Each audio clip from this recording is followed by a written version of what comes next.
Hey YouTube, this is Zach with Achilles Financial, and today I'm going to be talking about STEM because they announced earnings this past week on February 28th. You can see that the earnings were very lackluster. The stock had dropped after hours by as much as 10%, but that was all erased by the time that the stock opened up again for normal market hours the following morning on the 29th, hitting a one-week high of $2.82. Overall, though, you can see that again, it was kind of a know-nothing earnings. And if you look at it on a year-to-date basis, the stock didn't really react any differently than where it's been most of this year, which you could argue would mean that this was priced into earnings overall, which were very lackluster.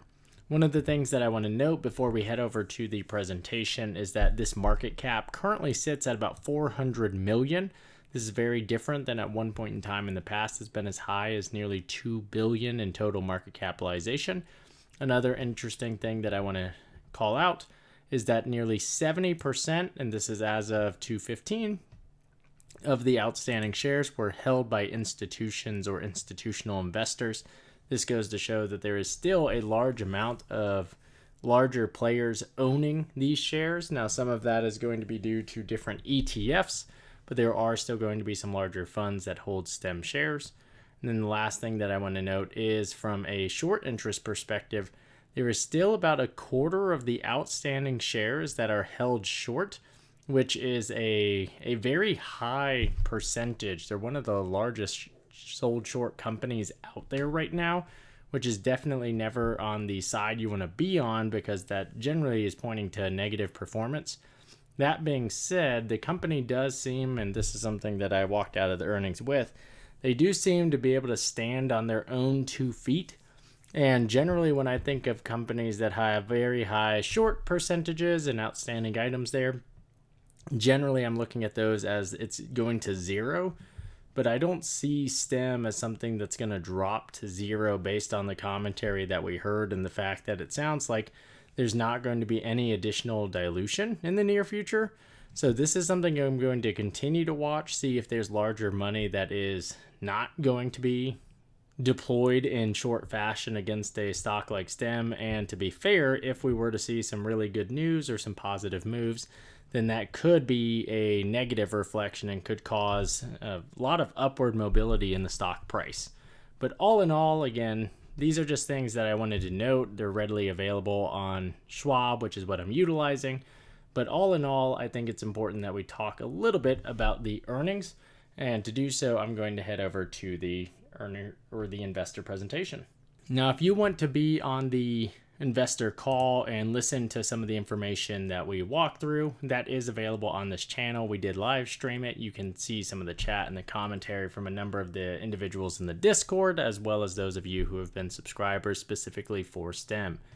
The first thing that I would call out is in terms of the overall results, it's a lot of very happy-go-lucky information, and I want to call out revenue growth very strong. CAR continues to move upwards. The gross margins were basically flat. Bookings continue to move in a material fashion.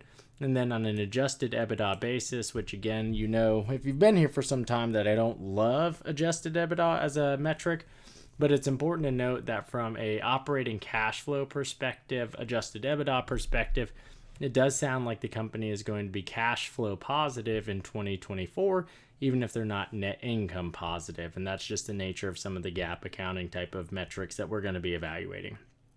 But the first thing we want to call out is this revenue number is completely off base and was a massive miss. I want to say that the low end of the projections was 219 million, and this came in significantly lower.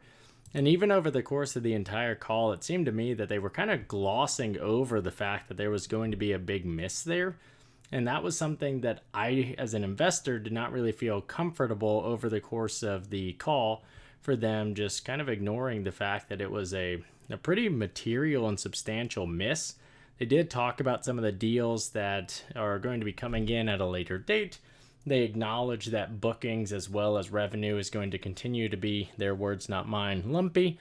And as such, they're going to stop doing these quarterly forecasts, although there is still going to be the seasonality for their projections. But all in all, I was very disappointed with the revenue. And the fact of the matter is, this number that you see right here on the contracted annual recurring revenue, this is on an annual basis, which further showcases that if we were just simply to do this as a quarterly number, you're still talking about less than $25 million as being baked into the revenue that you see right here.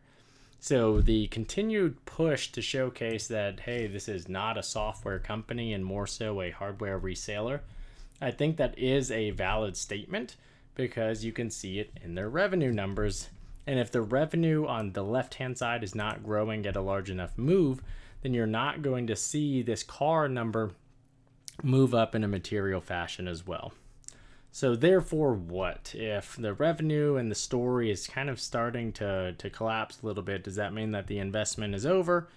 Not necessarily, and a lot of that is due to the valuation.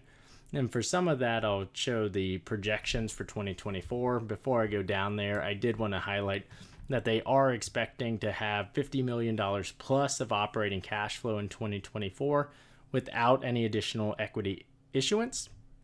So what they said on the call is they acknowledge they will not be doing any form of share dilution or raises that way.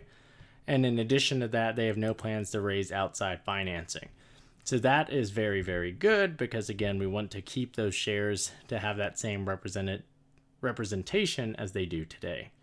So therefore what? When we're talking about 2024 guiding principles, their main focus, and this is a bit of a shift, is instead of focusing on those larger hardware contracts, which again are going to explode that revenue number higher, the focus is really going to be on what is ultimately going to drive their Athena ProBidder platform by way of sales. Because the more of that, the more contractual annual recurring revenue, as well as the fact that they are going to be building at a much higher margin. So the goal for this year is don't increase cost, but increase revenue. And it sounds like they have the team to be able to do that. And if they are able to do that, then I do think that it's going to continue to be a very attractive company for both just the current process, but as well as a potential buyout target if another player wanted to look at this company. So let's go down a little bit more. I want to notice or call out that they once again are pushing very, very strong by way of bringing in some very powerful players who are purchasing the platform. As such, you're going to continue to see very strong returns within those customer bases. And that's where I think they really need to focus on, in particular, this ERCOT contract in Texas. They really need to focus on expanding in the Texas market and growing out there. So there's additional larger sales that they're making here, but I want to come down and focus on some of the larger items, such as the financial metrics. So the first thing I want to call out is on a year-over-year basis, the revenue was only up 8% for Q4. On a year-over-year basis, it was up significantly, but 8% when the expectation was 50% plus is obviously going to be very painful as an investor to look at because it's just not there. There's no value add associated outside of 8% when inflationary numbers are anywhere from 2 to 7% over the course of the past year. So depending on what metric you're evaluating there.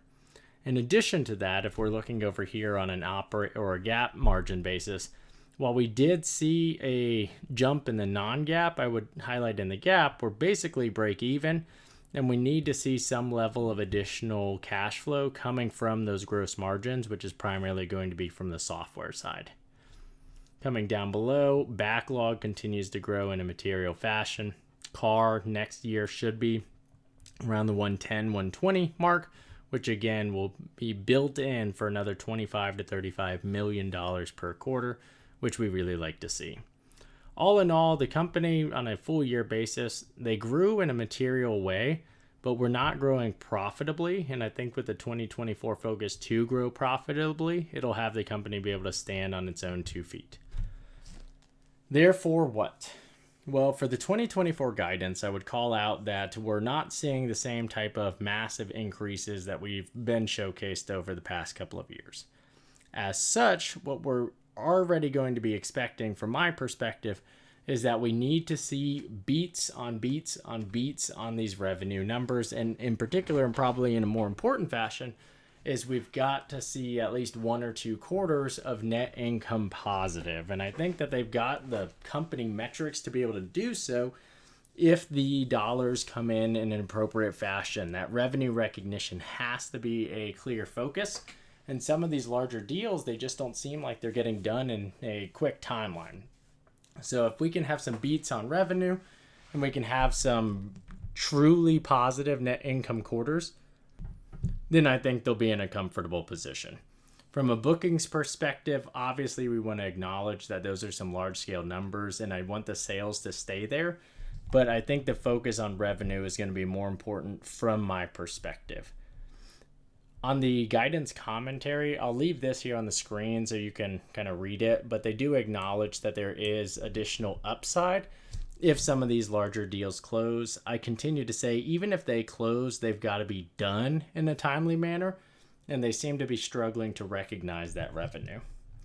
Coming down below, I want to notice a few different things. The first is going to be on the revenue side.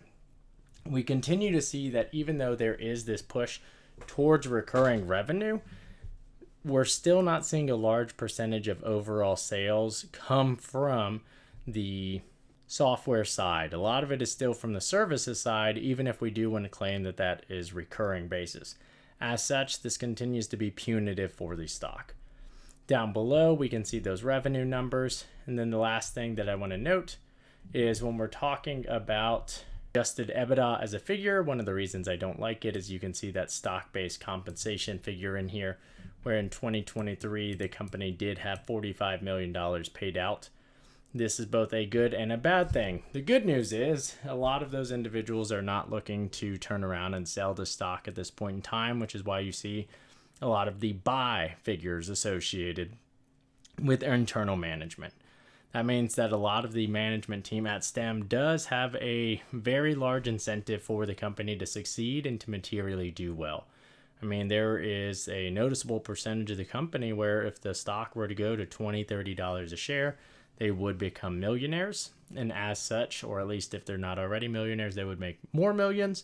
And as such, they are heavily incentivized to continue to perform in a manner that the company is going to do very, very well. The other thing that I wanted to highlight, and I'm going to bring the 10K up, is the cash position. So what I have here on the screen is the balance sheet. This is coming from Edgar, which is the SEC website. And the first thing I'm calling out is this cash and cash equivalents. Now on the call, they said that this number is about $20 million higher due to the fact that they were able to get a payment 1 week later than they expected from one of their clients. So they're sitting around $120, $130 million in cash. From an overall investment perspective, the accounts receivable and the cash position is about equal to the total market capitalization of the company. Those two items alone make it a very attractive company for investment purposes from a potential buyout, because if someone came in, they have better capabilities to make this more profitable. That's very attractive. I don't think that's where they're at right now, but it's something that I would note. As such, that cash position continuing to be strong, and especially if over the course of this year, if they can drop some of those AR counts and they can increase that cash position, at the same time they're growing revenue in a manner that's fiscally sustainable, makes for a very attractive investment. As such, I think that the company has staying power and will continue to be a strong competitor. That being said, I don't see the growth story of the revenue skyrocketing and the company performing in an incredible manner in 2024. I just don't think it's there. That being said, that doesn't mean that the stock couldn't do a double this year from levels around $2.50 to $5 a share. And you can see that reflected in a number of the analyst estimates. That being said, I think a lot of that is going to be dependent on market rates or interest rates, as well as how companies are being valued in the clean energy space, because right now they are definitely not in favor. If those two things change in a material way, I think STEM would be a good beneficiary because they are getting their legs underneath them. They are going to be a company that's able to be profitable within the next 3 years, and they're not at risk at this point in time, in my opinion, of going under. That being said, things change, but I still think that the capability of the company to do a double from here is very, very strong. However, there's still a number of companies out there, or rather a number of investors, myself included, that are going to need a little bit more than a double. So as such, continue to take everything into account as you evaluate your investment philosophy, what's your holding period, and what you're looking for right now. The covered calls continue to be a strategy to leverage, although the prices on those tend to be not very favorable, but there is a lot to like about STEM as a company. I just think that you are going to need to take a hard look at it and recognize that it's not quite the clean energy AI power play that maybe we were told it would be 2 years ago. So let me know in the comments down below your thoughts and feedback on the stock. I recognize there's a lot of negativity associated with this past round of earnings, but there are still some things to like, primarily the striving towards a goal of strong revenue growth in a profitable way, which I do think will be respected by the current investment group. So, talk to you soon. Thanks for watching. Please leave a like and subscribe.